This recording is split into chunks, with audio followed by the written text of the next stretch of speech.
Bismillah. Assalamualaikum warahmatullahi wabarakatuh.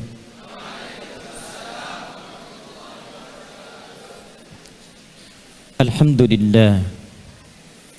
Alhamdulillahilladzi faddala ahlal Qur'ani ala sairin nasi ahlan wa khassatan. Thumma astafa min ibadihi ahlil Qur'ani khairal anami rasulan wa rahmatan lil alamin yahdin nasa minadh dhulumati ilan nuri biidnihi wasirajan munira. Fassalatan wa salaman daimaini mutalazimaini ala hadha an-nabiyil karim ar-rasulil amin al-habib sayyidina Muhammadin wa ala alihi wa sahbihi wa dhurriyyatihi wa ummatihi ila yaumiddin. Amma ba'd. Faya ahlal Qur'ani ahbaballahi wa ahbab rasulih sallallahu alaihi wasallam, usi nafsi wa iyyakum bitaqwallahi faqad fazal muttaqun. Fala tamutunna illa wa antum muslimun. فقال تعالى مذكرا بذلك يا أيها الذين آمنوا اتقوا الله حق تقاته ولا تموتن إلا وأنتم مسلمون فإنه يوم ميمون وإنه يوم مشهود يوم أشرقت نجم أو نجوم من نجوم عالمنا الإسلامي من هذا المعهد الأمين المحبوب أهل القرآن الكريم. فأهلا لأهل القرآن وشرفا لكم جميعا، وتشرفت بالحضور في هذا المعهد المؤقر، فسامحوني أن أدعو الله سبحانه وتعالى في مقدمة هذه الكلمات، فعسى أن يحفظكم الله جل وعلا إلى أن نلتقي ربنا بوجوه نيرة برؤية رب العالمين biiznillahi subhanahu wa ta'ala. Yang kami muliakan seluruh keluarga besar Ma'had Al-Amin, baik dari pengurusnya Al-Mukarram Ustadzuna Al-Fadil Kiai Haji Ahmad Fauzi Tijani, para masyayikh, para asatidzah, dan seluruh yang terkait dengan keluarga besar Ma'had Al-Amin.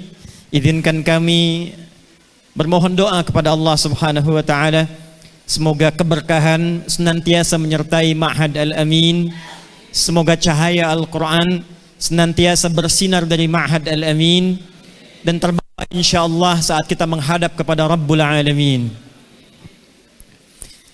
Saya ini sesungguhnya masih berdakwah secara online, tapi ketika menerima surat dakwah haflah takrim bagi ahli Quran dari Ma'had Al-Amin, seketika terlintas di benak dan tersirat di hati, tidak ada alasan sedikit pun untuk menolak, karena ini bukan panggilan Ma'had semata, tapi juga panggilan dari hadis Nabi sallallahu alaihi wasallam yang tersebut di dalam Sahih Al-Bukhari, kitab Fadailul Quran, bab khairukum man ta'allama al-Qur'ana wa 'allama, nomor hadis 4739. Qala haddatsana Hajjaj bin Minhal, haddatsana Syu'bah, haddatsana Alqamah bin Mirthad, an Sa'ad bin Ubaidah, an Abi Abdurrahman As-Sulami, an Uthman bin Affan radhiyallahu ta'ala anhu, anin Nabi sallallahu alaihi wasallam qala khairukum man ta'allama al-Qur'ana wa 'allama. Hadis diriwayatkan oleh Al-Imam Al-Bukhari. Beliau menerima dari Hajjaj bin Minhal, Hajjaj bin Minhal menerima dari Syu'bah, Syu'bah menerima dari Alqamah bin Marthad, Alqamah bin Marthad menerima dari Sa'ad bin Ubaidah, Sa'ad bin Ubaidah menerima dari Abu Abdurrahman As-Sulami, Abu Abdurrahman As-Sulami menerima dari Uthman bin Affan radhiyallahu ta'ala anhu, Uthman bin Affan menerima dari Rasulullah sallallahu alaihi wasallam. Qal, beliau menyampaikan, khairukum, jika ada orang yang baik, jika ada orang yang mulia, jika ada orang yang paling istimewa di hadapan Allah Subhanahu wa taala, di hadapan Rasulullah sallallahu alaihi wasallam, maka tiada lain man ta'allamal Qur'ana wa 'allamah.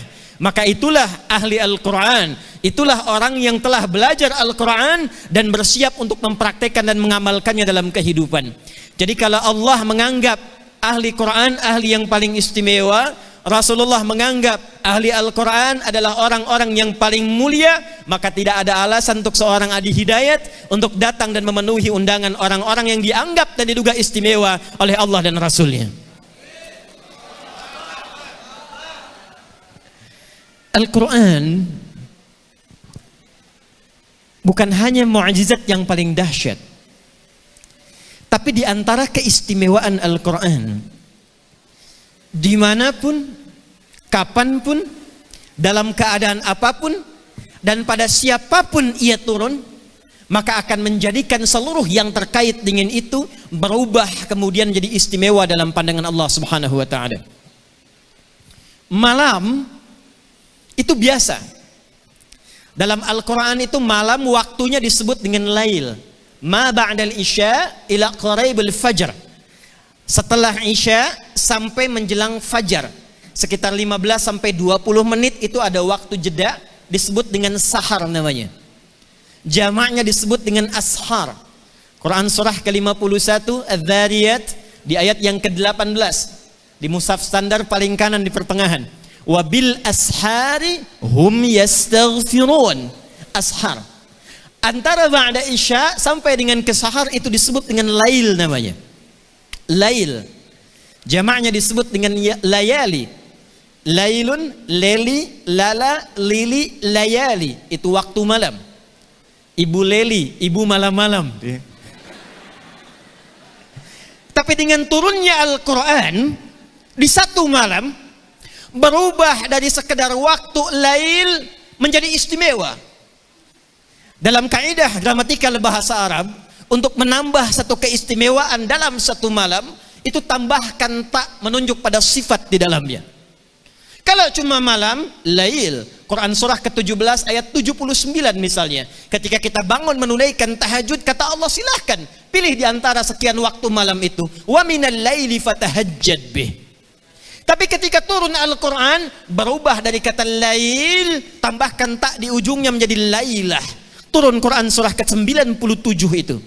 Inna anzalnahu fi lailatul qadar. Inna, naknya di sini ta'zimun nafsi, ta'zimus sya'ni.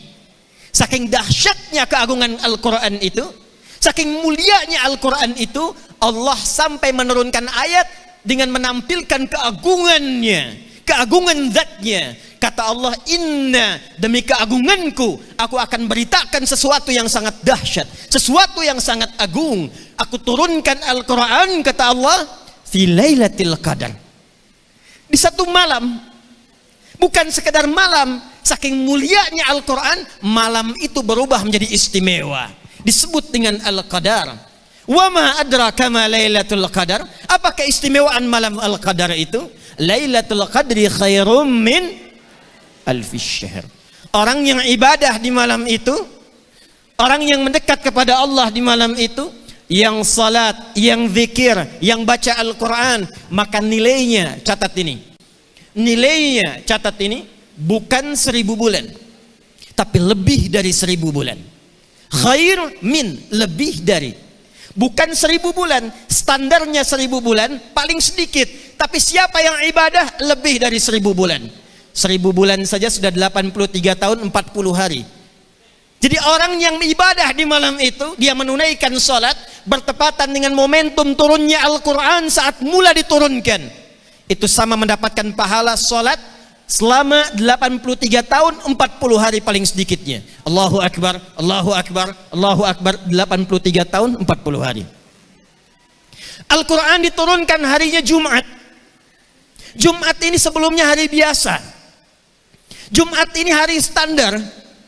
Ketika turun Al-Quran, berubah kemudian menjadi Sayyidul Ayyam. Bahkan turun surah ke-62, surah Al-Jumu'ah. Ya ayyuhalladzina amanu idza nudiya lis-salati min yaumil Jumu'ah, ayat yang ke-9. Al-Quran turun di satu bulan, bulannya Ramadan. Ramadan itu biasa, Ramadan itu standar. Dari Al-Muharram, Safar, Rabi'ul Awal sampai ke Dzulhijjah standar. Tapi ketika turun Al-Quran di bulan Ramadan itu, berubah kemudian Ramadan menjadi Sayyidus Syuhur. Quran surah kedua Al-Baqarah di ayat 185. Syahrul Ramadan alladzi unzila fihil Quran. Ketika turun Al-Quran, berubah statusnya menjadi Sayyidus Syuhur, bulan yang istimewa, penghulu semua bulan.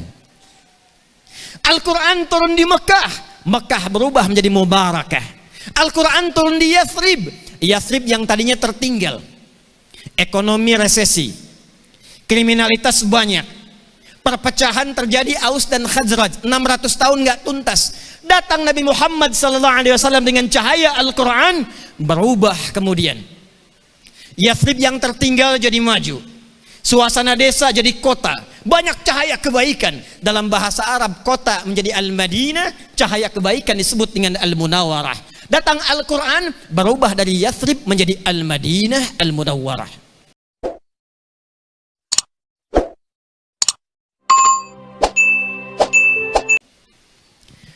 Bapak Ibu, Al-Quran turun lewat malaikat siapa? Jibril.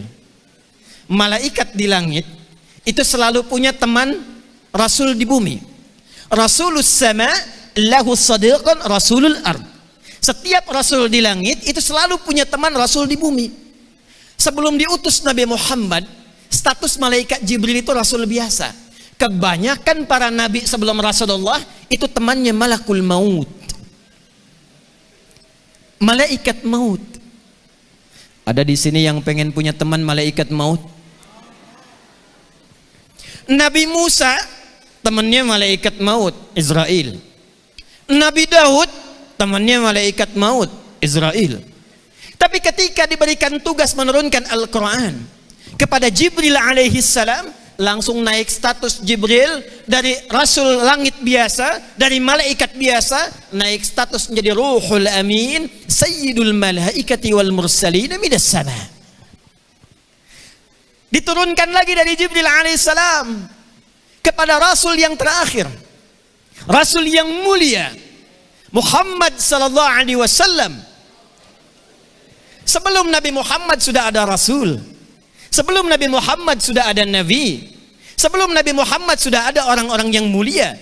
Tapi ketika diturunkan kepada Muhammad sallallahu alaihi wasallam, berubah status Nabi Muhammad dari insan biasa, dari khairal anam biasa, menjadi Habibullah subhanahu wa ta'ala, orang yang paling dikasihi oleh Allah subhanahu wa ta'ala. Inilah Al-Quran, inilah Al-Quran. Karena itu tidak ada orang yang bersentuhan dengan Al-Quran dimanapun, siapapun, kapanpun, kecuali dia akan berubah menjadi mulia, berubah menjadi baik di hadapan Allah subhanahu wa ta'ala. Karena itu pesan pertama yang ingin saya sampaikan, hati-hati betul dengan kalimat ini, hati-hati betul. Dan ini yang diwariskan oleh guru-guru kami. Saya punya guru di Indonesia, di luar Indonesia.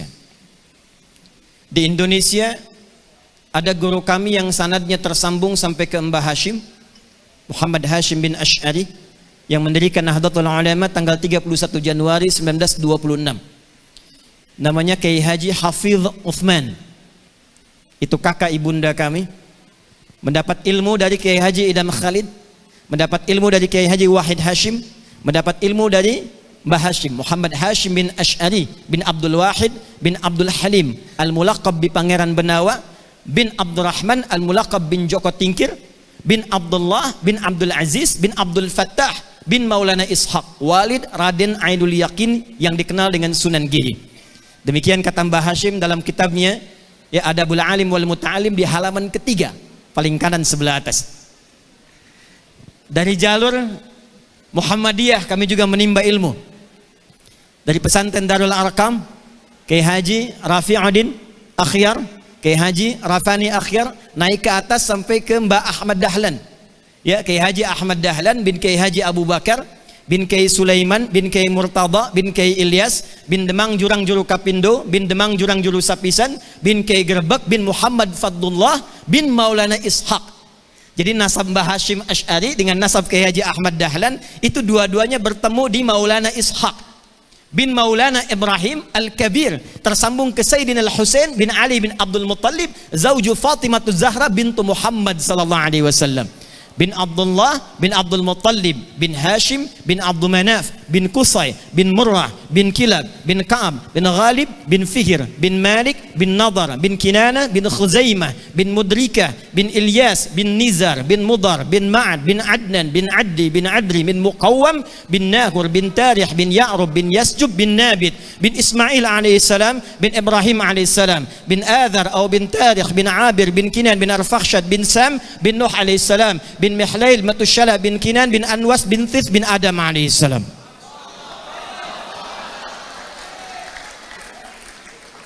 Semua guru-guru yang tersambung jalur sanadnya, tersambung jalur Qur'annya sampai Rasulullah sallallahu alaihi wasallam, tersambung nasabnya sampai Adam alaihissalam, tidak ada wasiat yang mengatakan, khususnya ketika tersambung dengan Rasulullah, ciri orang ahli Quran, ciri orang yang berhasil dengan Qurannya, ciri orang yang benar-benar disetujui oleh Allah sebagai ahli Quran, tidak ada yang lain kecuali yang disebutkan oleh Allah di Quran surah 35 Fatir di ayat yang ke-32 itu.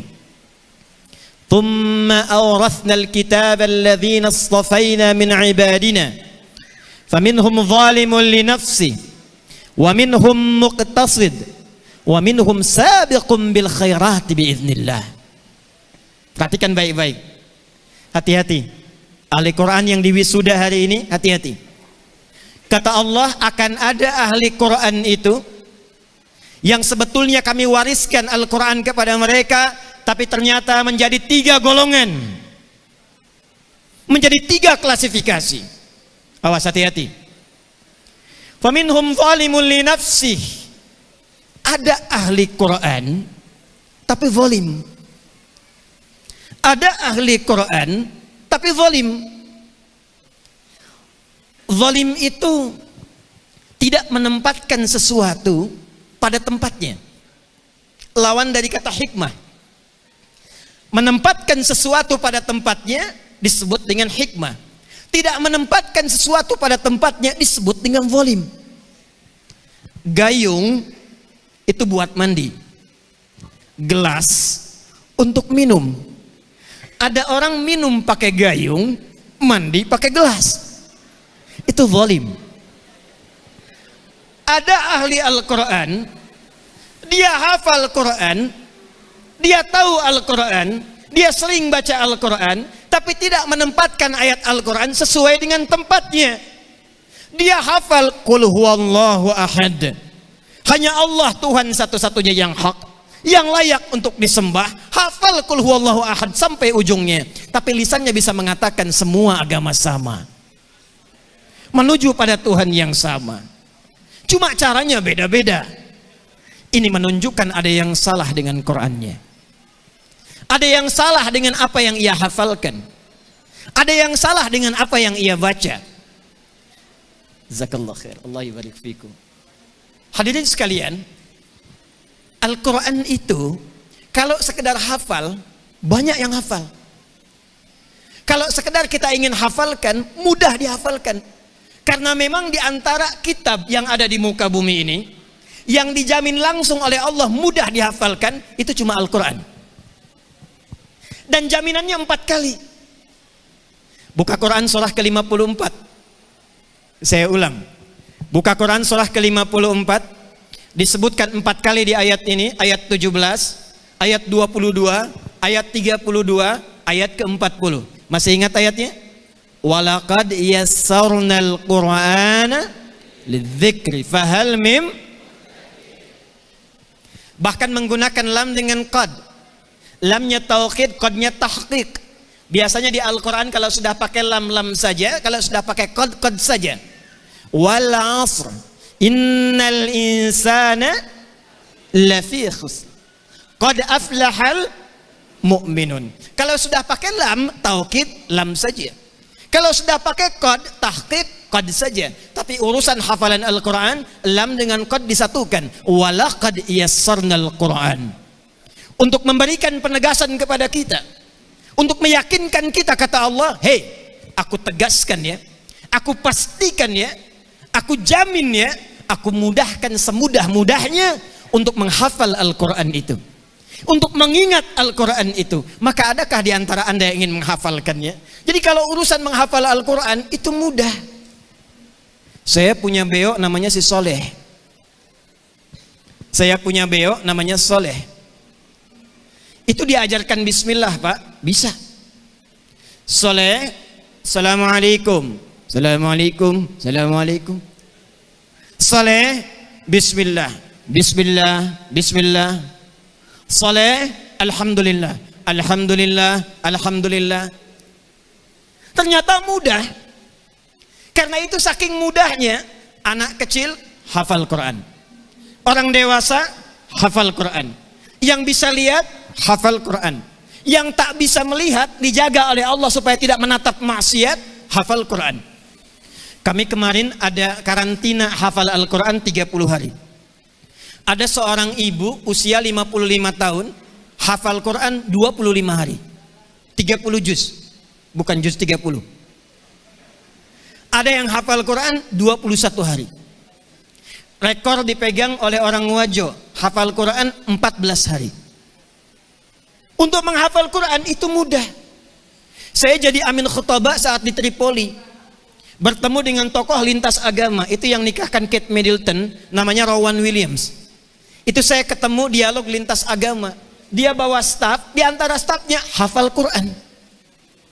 Di Libya itu nomor 2 penghafal Quran sedunia setelah Palestina. Saya diangkat amin khutbah, ya semacam MUI lah kalau di Indonesia itu. Usia 26 tahun diangkat jadi amin khutbah, inspeksi ke pasar. Begitu datang ke pasar ketemu preman. Premannya berbuat yang semena-mena kepada pedagang pasar. Saya bilang, ya ta'ala, ittaqillah. Sini, ittaqillah. Wallahi ya syekh hafidhul Quran. Dia bilang, saya pun hafal Quran. Jadi di Libya itu preman pun hafal Quran. Jadi kalau urusan hafal Quran mudah, jaminannya ada. Yang preman bisa hafal, bahkan yang non muslim bisa menghafal Quran. Itulah diantara mukjizat Al-Quran. Silahkan Anda cek kitab mana di dunia ini yang bisa diulang-ulang setiap hari, bisa dihafalkan oleh setiap kalangan kecuali Al-Quran. Tidak ada. Saya menghafal Alkitab, Pak, Bu. Saya menghafal Alkitab dari sejak usia 17 tahun.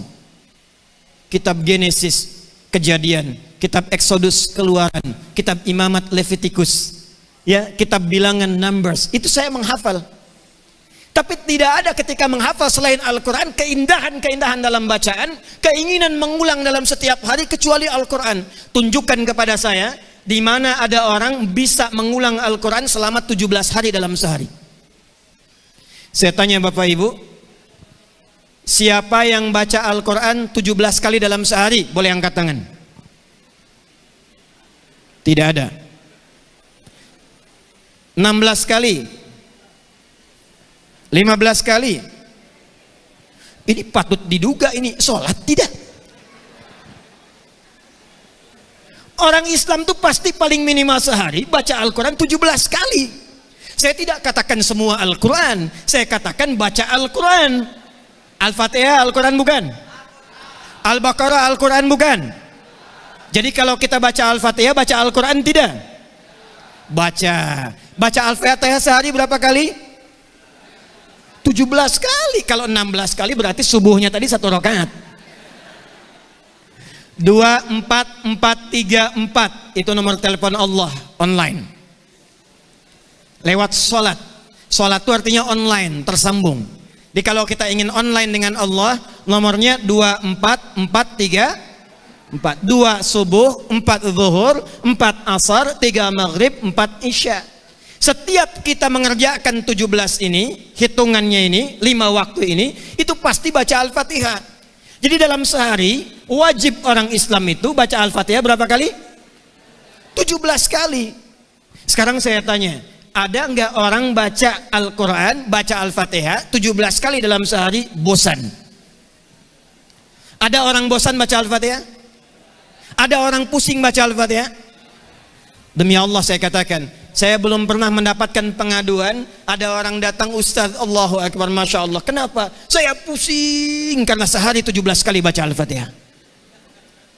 Dari mulai baligh sampai sepuh baca Al-Fatihah setiap hari 17 kali, nggak pernah bosan.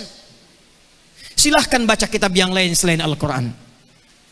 Silahkan baca karya novel yang paling bagus selain Al-Quran. Silahkan baca majalah yang paling indah, silahkan. Tidak ada orang bisa baca 17 kali sehari kecuali bosan. Ini membuktikan bahwa Al-Quran mu'jizat.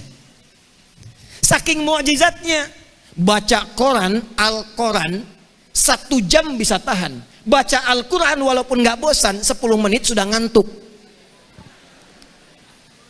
Gak percaya silahkan. Karena setiap kita baca ada unsur ibadahnya, pada saat itulah datang setan untuk menggoda. Itulah Al-Quran. Jadi yang pertama, golongan pertama, wa iyyakum wadh-dhalima. Jaga diri Anda sebagai penghafal Al-Quran, jangan sampai terjadi hafal Quran tapi zalim. Tahu di Quran ada larangan untuk berselisih. Ya ayyuhalladzina amanu la yaskhar qaumin qaum. Hei orang-orang beriman, jangan saling berselisih. Hafal ayatnya masih mencela. Hafal ayatnya masih bikin hoax. Hafal ayatnya masih menghina. Banyak disaksikan sekarang ada orang belajar taklimnya Al-Quran, pulang dari taklim bisa mencela orang lain. Itu bukan ahli Quran. 1. 2, akan ada level ahli Quran. Ini yang disebut oleh Al-Quran dengan paket hemat namanya. Paket apa? Hemat. Wa minhum muqtasid. Ada golongan yang kedua, kata Allah, ada ahli Quran nanti sifatnya muqtasid, paket hemat. Senang mengulang untuk sendirinya, senang murajaah untuk sendirinya, tapi belum bisa mempraktekkan Qurannya untuk orang lain. Nanti kalau nggak percaya silahkan lihat di masjid-masjid, cirinya paket hemat ini nanti sering dekat dengan tiang masjid, sering dekat dengan tembok masjid. Kadang-kadang di halaman-halaman mengulang Ar-Rahman idza waqa'atil waqi'ah, diulang. Tapi ketika diminta, Dek bisa jadi imam, nanti dulu Pak, yang lain saja. Dek bisa ngajar, nanti saja Pak, yang lain saja. Ini yang kedua disebut dengan muqtasid, paket hemat. Orang yang masih membekali dirinya belum bisa menularkan Qur'annya pada orang lain. Yang ketiga, ini yang harus dituntut, hadir dari semua ahli Al-Quran di setiap tempat dan masa, wabil khusus di Ma'had Al-Amin ini. Saya tidak menginginkan ada ahli Quran takharraja fi hadzal ma'had, menjadi alumni di ma'had ini, kecuali pada golongan yang ketiga yang dimuliakan ini. Kalau kita ingin ada kejuaraan, yang disebutkannya itu juara 3 dulu atau 1 dulu? 3 dulu atau 1 dulu? Bahkan harapan dulu. Harapan 1, juara 3, juara 2, baru juara berapa? 1. Yang tadi zalimul li nafsi, muqtasid, ketika menunjuk kepada yang paling mulia, Allah akhirkan untuk menunjuk juara yang paling dahsyat di antara ahli Al-Quran. Perhatikan kalimatnya, wa minhum sabiqum bil khairati biidznillah. Jadi di antara ahli Quran yang berhasil itu, kata Allah, adalah sabiqum bil khairat. Orang-orang yang menjadi pionir, yang mempraktekkan Quran yang telah dia dapatkan dalam kehidupannya untuk semua aspek kebaikan. Itulah cita-cita muassis hadzal ma'had, Asy-Syaikh Tajuddin, mahkotanya agama, menginginkan sebuah harapan akan ada ahli Al-Quran yang sabiqum bil khairat, orang-orang yang mengambil kebaikan dari semua nilai Quran itu. Dan itulah inti Al-Quran. Ini yang akan saya sampaikan, hadirin sekalian. Ini mohon maaf, ini baru muqaddimah ya. Saya belum mulai isinya ini. Jadi muqaddimah aja masih udah semangat ini. Ini belum ke isinya ini. Sampai jam berapa pakai ini? Baik, insyaallah. Baik, ini sudah ada kipas angin nih. Jadi lebih tenang ini. Baik, alhamdulillah. Itu intinya, sabiqumil khairat. Saya akan berikan rahasia. Ini di antara kita saja ya. Rahasia ini. Jadi Al-Quran itu saat diturunkan oleh Allah Subhanahu wa taala, diksinya jelas. Dilalahnya jelas. Kalimat petunjuknya jelas. Allah tidak menyebut dengan kitab qiraah. Allah tidak menyebutkan dengan tilawah, tapi Allah menamainya dengan hudan. Catat ini. Allah menamainya dengan apa? Hudan. Quran surah kedua Al-Baqarah, kembali ke ayat 185. Syahrul Ramadan alladzi unzila fihil Quran hudan lin. Baik. Apa itu hudan? Kita pelan-pelan.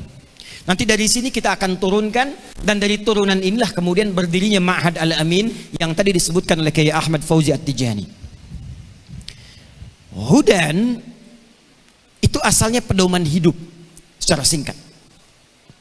Saya ulang, hudan itu asalnya pedoman hidup, petunjuk segala aktivitas. Dan ternyata ketika kita mengkaji Al-Quran, semua nabi dan rasul yang pernah bertugas di muka bumi ini oleh Allah diberikan pedoman kehidupan. Nama kitabnya saja yang beda, isinya, esensinya sama. Mari kita lihat.